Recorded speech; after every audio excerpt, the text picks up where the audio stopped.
in the pursuit of truth and common sense in an unbelievable world. You're listening to the Right Mind Podcast with your host, Todd Schowalter. Hello, everybody. I'm Todd Schowalter, and welcome to Season 4 of Right Mind. Today, my guest is Carl Jackson. He's a podcaster with the Salem Media Group, who I'm also a cartoonist with. I'm really happy to have him here. How's it going, Carl? I'm doing good, Todd. Thanks for having me on. Well, I tell you what, how long you've got an interesting story. You grew up in Los Angeles. You commuted between that and Orlando. Tell us, how did, from that point, from your childhood on, how did you get to where you are right now? Oh man, that is a good question. Kind of a long journey, but I'll try to give you the synopsis here. Basically, I grew up in an intact family. My mother died when I was 11 years old, passed away, got into trouble after that. My dad was a strong disciplinarian, but he worked a lot of hours. So my brothers and I, oftentimes, it happens, unfortunately, when you grow up in bad neighborhoods, you kind of turn to the streets and your friends and your family, if you will, you think at the time in the streets. So I started getting into a little bit of trouble. But I had a decent mind on my shoulders, and at least I had a religious background as well. Eventually moved to Florida at the age of 15 with an aunt and uncle of mine because I was just getting into trouble, and I just wanted to get out of LA. But I ended up coming to Central Florida, where I ended up getting into more trouble. Wonderful. Ended I ended up suppose. getting arrested. Yeah, I got arrested a couple of times. Unfortunately, had a child out of wedlock, but all of that led me to a local church in the Central Florida area, Faith Assembly of God, and I served community service there. It radically changed my life. I went through a custody battle for my daughter as well. But I mean, God just radically changed my life, and also going through that custody battle for my daughter helped me to realize the dangers of big government. I was fighting like crazy in the course to be a dad. Um, at that point in time, my thinking was pretty liberal. I was pro-abortion, I didn't really pay attention to politics, except I knew that I was a Democrat. Just like most Black people, sadly, when you grow up in urban communities. But that radically changed my view. The custody battle for my daughter started changing my view, and obviously growing closer to God radically changed my view and my belief system. And then, so here I am today, essentially. Gotcha. Well, you say that you had some problems with government. I mean, why is it, do you think, that the Democratic Party, I mean, especially for you, in the African American community, why is that seem to always be all that we're going, that's what we're going to focus on. We're going to be Democrat automatically, when factually the Democrats really haven't done that much for the African American community, have they? No, they haven't. And the truth of the matter, it's sad, but there's this mass. I'm not even sure I can word it properly here, but it's just a mass brainwashing that exists within the Black community. The Democrat Party goes out, they outreach all the time. Unfortunately, the Republican Party doesn't, and I think the Republican Party just needs to be there within Black communities, not kissing their butts, but just laying down the values of the Republican Party and saying that our views are much more aligned or more closely aligned to your views. I think that Republicans need to be stern when it comes to social conservatism. I think that is a way to win the Black community. I don't think you win the Black community by handouts, because the next guy can come in and offer more handouts and so on, et cetera. So I think there's ways to win over the Black community, but the one thing I would suggest is stop kissing the Black community's butt. Doesn't work. I don't think it will ever work. We have this idea. I mean, look at what Trump did. I appreciate what he did. He opened up these opportunity zones, in urban communities, high, lots of jobs in the Black and minority communities as a result of his presidency. You get another leftist like Biden that comes in and says that Republicans are racist and evil bigots, xenophobes, all this kind of nonsense, and the numbers just flip again. And so I think one of the best ways you can help the Black community is by ignoring the political plights of the Black community or the political arguments and just simply saying this is what we're for. These ideas will work better because they're more biblically aligned. I think that's got to be. I think those are social issues, biblical issues have has to be what Republicans do and constantly beat that drum. You may not get votes right away, but I think over a period of time, you'll siphon off more votes from every single community and win the day in all communities because I think ultimately people's hearts, regardless of their skin color, yearn for freedom. Yeah, and that brings up another point. Do you think we're ever going to have, like, say, a unifying leader that we can just stop looking at all black, white, Hispanic, and all that, where once again we're just an American community that everybody can rally behind? I mean, it just seems like forever that we've had that. Everybody we have, it's.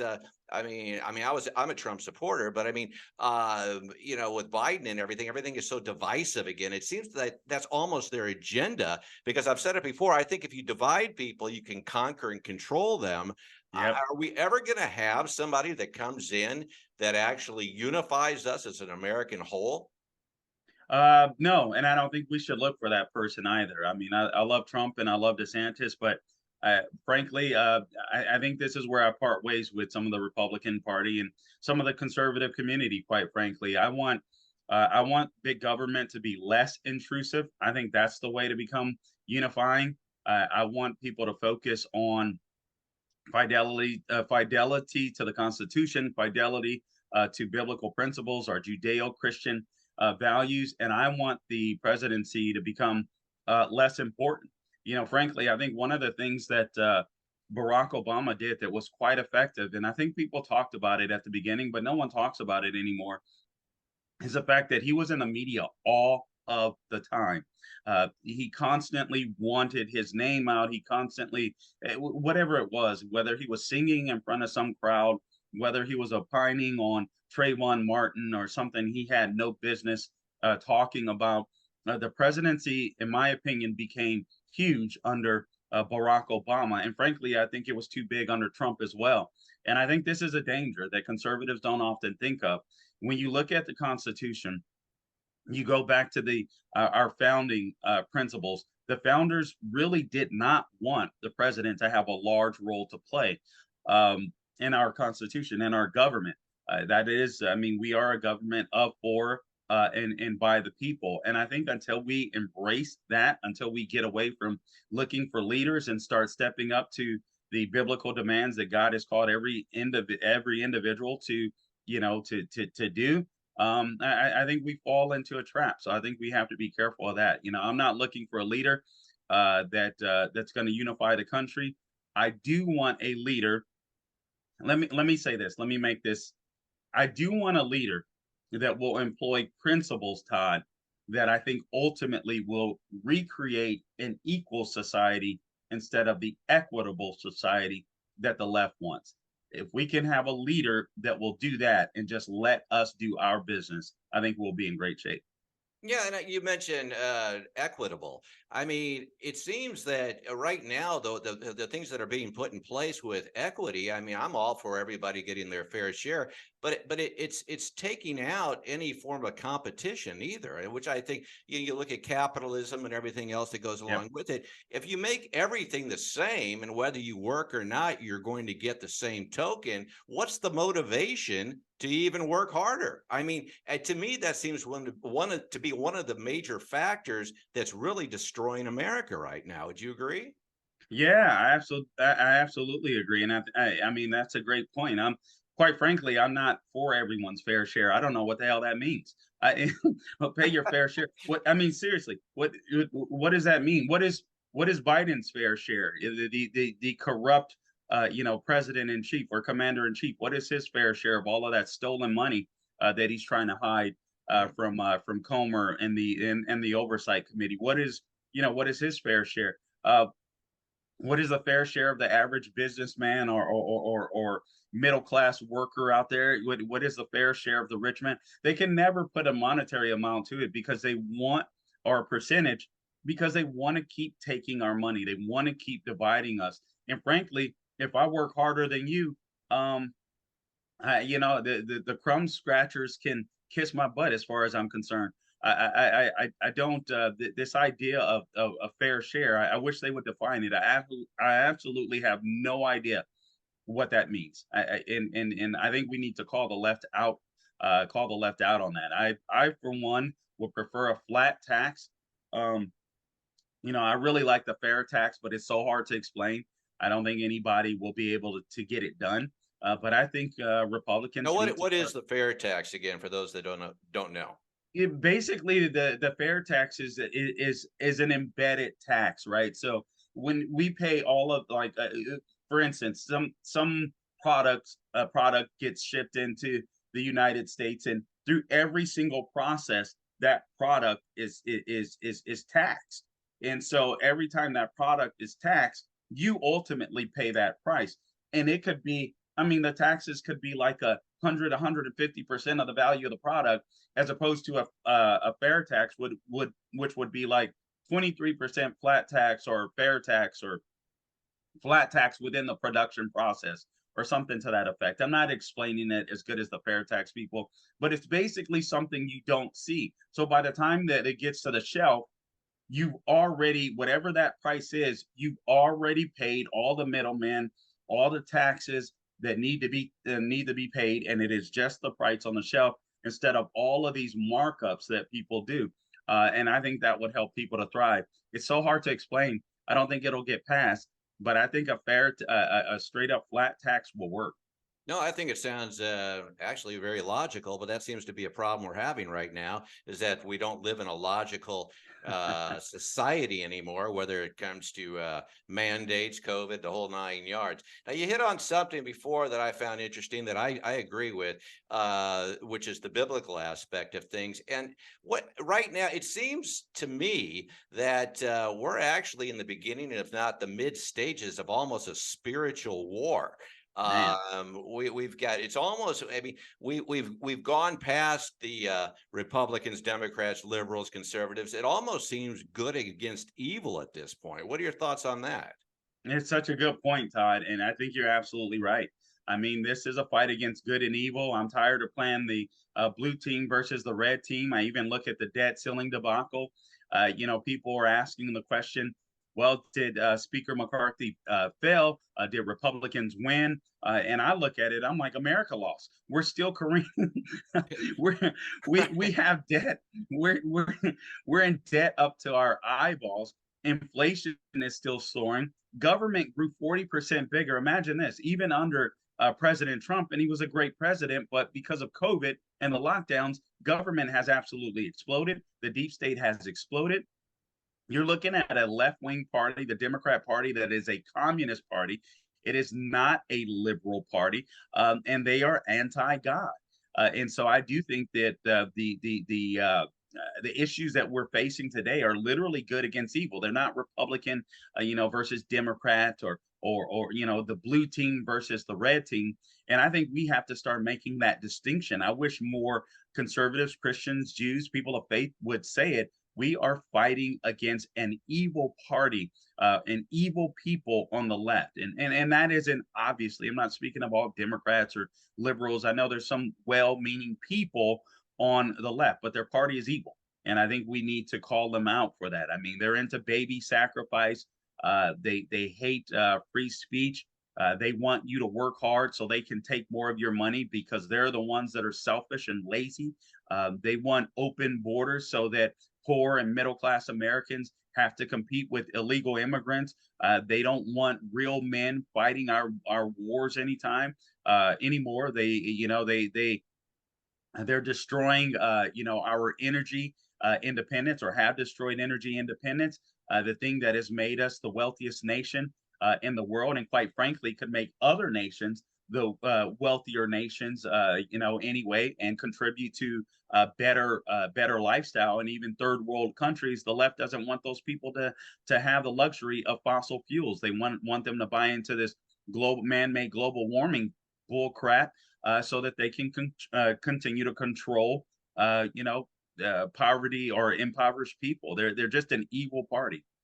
Yeah, and that feeds into, I mean, is it just, in your opinion, I mean, the agenda here, what is the end game? I mean, is it more of a global? It seems at this point that the administration at hand is doing everything that they can to literally destroy America. And then from a spiritual standpoint, you have all these things going on, and you can call me all the names you want. I don't care. But I mean, having drag queens in classrooms and everything, that is not normal. Okay. That, I mean, that's just evil. Okay. So, I mean, but what is the end game? What is the overall agenda here? Is there some global scenario that they're hoping for, or what? Because none of this makes any logical sense. Yeah, and sometimes I'm not sure that they even know. I mean, I think we know better than them, frankly, and I do think it leads to globalism. I think it leads to power and control, where the elites have control and say over the entire world. But they always leave out human nature. I mean, the truth of the matter is, someone always wants to be dominant. That's where China comes in. All of these, the Charles Schwab's or Klaus Schwab's types of the World Economic Forum, all these people with the World Health Organization, Biden and the Democrats themselves, whether it's Macron or Trudeau and Canada, all of these elites, I do think they want a global community. They all want power and control. The problem is there's always a big dog, a real alpha male that is going to want control. We see that in Xi Jinping, and it's complete nonsense. I'm not even sure that they know where all of this goes. I think they live in such a bubble that a lot of them are happy with getting pats on the back from other wannabe dictators. Yeah, I think they're all as corrupt as Joe Biden himself. So um, there's no doubt America eventually will be destroyed if we stay on this pathway. But I'm not sure that they all get where they're going themselves. Maybe a few, the George Soros types, but I'm really not sure. Yes, it's a rudderless ship. We have Yeah. Mr. Magoo at the wheel, which isn't very promising right now, and it's a crazy time. And it seems, here's what I find really interesting, not interesting, rather scary, actually, is that you have. I mean, I think you mentioned before, they're liberals, conservatives. I mean, I have several liberal friends in the industry I work in, but a lot, even they say, hey, a lot of this stuff is going too far, and Yeah. obviously the conservatives feel that way. But it seems that you have this minority that right now have the microphone. So we've got like the stupid guy with the mic, and they make it sound like everybody wants this. Oh no, everybody wants men to compete against women in swimming. Oh no, everybody wants it. And when I don't think we're really I don't think we're getting the fair shake on what the real populace of America thinks. Now, what is it going to take? I mean, obviously, people like yourself. I mean, but aside from getting rid of corporate owned media, when are we going to be able to believe what we're actually watching on television or hear on the radio anymore? And more importantly, when are people going to be able to start thinking and acting objectively and as adults again? You know, eh, that's a really good question. I think it's when more normal people stand up, when the average citizen gets fed up and they start voicing their opinion. It's like you said, in the industry that you're in, obviously you're going to be around lots of liberals, Democrats, et cetera. And you mentioned that even they think times are getting crazy. Well, they need to speak up. They need to say something. And I think people are just sadly, a lot of people are just straight up cowards, and some people they just don't want to cause a ruckus. But the problem is the country is literally at stake because the people that are causing a ruckus hate the United States of America. They hate unity. They hate Judeo-Christian values and everything that it stands for. But in the end, if these idiots got their way, the world would be a dangerous place even for them. So I just think more average Americans need to stand up, need to say something, need to say, you know what, I've had enough. And I think we're starting to see that. We see that with the boycotts at Target, and we've seen it with Bud Light. I think some people are starting to say, you know what, enough is enough. These people are just pushing too far. They're just going too far now. Yeah, and you've heard for a long time about the silent majority. The silent majority, would you just wait until the silent majority speaks up, whether it be the voting box or whatnot? I'm kind of tired of the silent majority still sleeping. I'll give you a scenario here. I mean, as a cartoonist, I have friends that contact me and say, "Hey, Todd, I can't say this because I'll get fired at work, but why don't you do a cartoon about this?" And I'm like, "Bob, why don't you just speak up? Otherwise, you're not going to have a job to begin with." I mean, do you think we're finally waking up as a whole? You know what? I certainly hope so. I think we are, like I said, I think we are starting to see that. I just hope that we'll see more of it. I heard someone say yesterday, I can't recall whom, but they're absolutely right. That this trans issue is really starting to wake a lot of people up. The drag queen issue, like I remember back in the day, I used to go clubbing a lot back in the day, and there was one club that I would go to in particular. There were a few, but there was one in particular where they literally had a drag night, and the drag queens, a bunch of guys dressed as women. They were fun. They would dance, have a good time. But it was contained to that club. You know what I mean? And maybe they would hang out amongst each other. But there was always a moral code that this stuff wouldn't be passed down to children. That everybody understood that, and that's when I was completely godless and immoral. But people got that.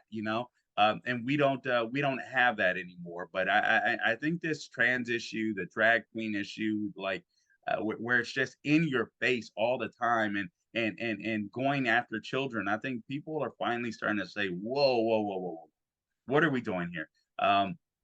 So I think people are going to get pushed to a point where they can't be silent anymore. Hopefully, it's not too late by that point.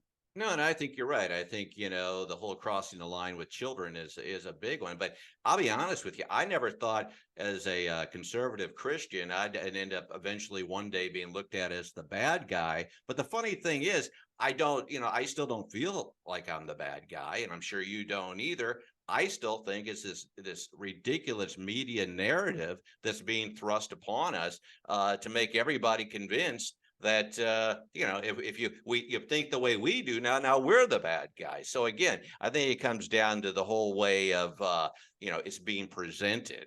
Now we're down to the last few minutes here. You've Well, let me Sure, go ahead. respond to that real Oh quick no, if I please could. do, please do. Yeah. Yeah, so when I first became a Christian, uh, I used to work as a janitor, and I worked for FedEx, and I literally worked three jobs. I was like a Jamaican, like in Living Color when they would have the Jamaicans working all the jobs. I mean, that's where I was at one point in my life, and I would listen to a lot of talk radio. So I started listening to Rush Limbaugh, not realizing that he was Rush Limbaugh. I started listening to a lot of Christian radio, and I started listening to Jay Sekulow at the time with ACLJ. And he would talk, and I wasn't a Christian at the time, but it was just something to listen to on the drive. And I was liberal minded at the time, but he would talk about these cases that were going before the Supreme Court, or the way Christians were being persecuted in the United States of America. And I'm somebody that came from I guess a Christian background, although it was a somewhat of a cult. We'll get in. That's another topic for another day. Next but week. still, but still, I had a biblical, foundation, and I'm like, what is this guy talking about? But all of that started coming to mind when I went through the custody battle for my daughter, and just looking at how government was just so evil when it came to things that were of God. So it's weird, but even before I became a conservative, even before I became a Christian, I was aware of the things the left was trying to do to undermine Christianity and to make us look like the evil people. And it's funny, my wife and I, when my daughter was younger, uh, we would look at Disney 20 years ago, and we would sit there, we would watch event or listen to Adventures in Odyssey by Focus on the Family, and we would be like, oh my God, do Christians realize that Disney is coming for? This was 20 years ago, Todd. Sure, sure. My only regret is that I didn't speak out on it more. I used to do a blog called holyslant.com where I talked about a lot of this stuff, and I stopped. I should have kept going. Sure. And again, I mean, you mentioned earlier that you had almost a transformation, as did I. I mean, I found God as you did, and one of the I think one of the things that I find comfort in, especially in these these crazy times that we're living in, I believe, and I find peace in it. I don't know. I hope you do too.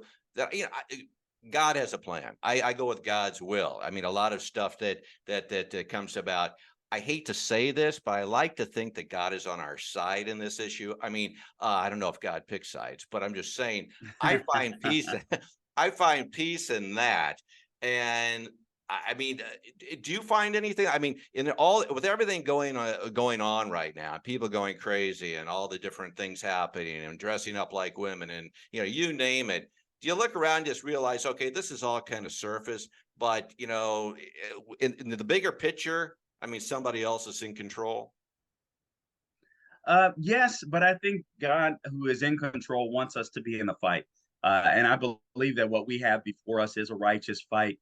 I've heard someone frame it that he hopes, I believe it was Glenn Beck that I heard say it, that we should be on God's side. I totally agree with that. And I think as long as we're fighting righteous fights that align biblically with Judeo-Christian values, that we are fighting the right fights. And sometimes I mean, I'm a human being. I get discouraged. I get distraught. I get mad, at what the left is doing to this country. But I believe that we're called to fight regardless. Whether we win or lose, I believe that we're called to fight righteous fights. And that's just part of our purpose on this earth. We're called to be salt and light to the culture. It doesn't mean that we're perfect people. We just know the guy that is perfect. I believe that guy is Jesus Christ. And so I do find solace in fighting a righteous fight, not because I'm holier than thou, because God knows I am the furthest thing from perfect, but just because I understand God's truth, biblical truth, objective truth, and I understand that it's worth fighting for. Our country is so great because of our Judeo-Christian values, and if anyone says otherwise, I dare them to leave this country and go move somewhere else where they don't have Judeo-Christian values. I totally agree with you. And I agree, we're definitely in the fight. I just like to think that God and Jesus are in our corner, right? Oh yeah, I think as There you long go. as we're on his side and fighting righteous fights, there's no doubt that he is. Obviously, when we're fighting against freaking sexual predators, Yeah, I think right. we can No, be, yeah, and fighting against racists that are calling other people racist. I think we can rest assured that we're fighting God's fight and that we're on the right side and he's on our side. I agree 100%. Well, we have 60 seconds, my friend. What is coming up? What's in the future for the Carl Jackson podcast and Carl Jackson in general? Well, we have a TV show that'll be airing soon, hopefully late June, early July, Okay. on the Salem News Channel. So we look forward to launching that. Meanwhile, just stay tuned for more podcasts wherever you go to get your podcast, The Carl Jackson Show. I'll have more fill-in dates with some of the national hosts coming up, and hopefully, I'm looking to getting back to writing. I used to write a lot, got away from that. I want to get back to writing. So, Lord willing, you'll have some Carl Jackson articles to look forward to in the future. I look forward to that. And I love your podcast. I listen to it all the time. And by the way, today you're featured in the cartoon. Thank you, Todd. I appreciate it. I love There your you cartoons. I felt like I felt like I finally made it once I saw a cartoon of myself, Todd. Oh, I wow. really That's not setting the bar too high, but I do appreciate that, Carl. Okay. Thank you very much, my friend. I really appreciate you joining me here today on Right Mind, actually to kick off season 4 for us. So I really All right. Thank you. All Thank you, right. man. Well, take God bless you. care.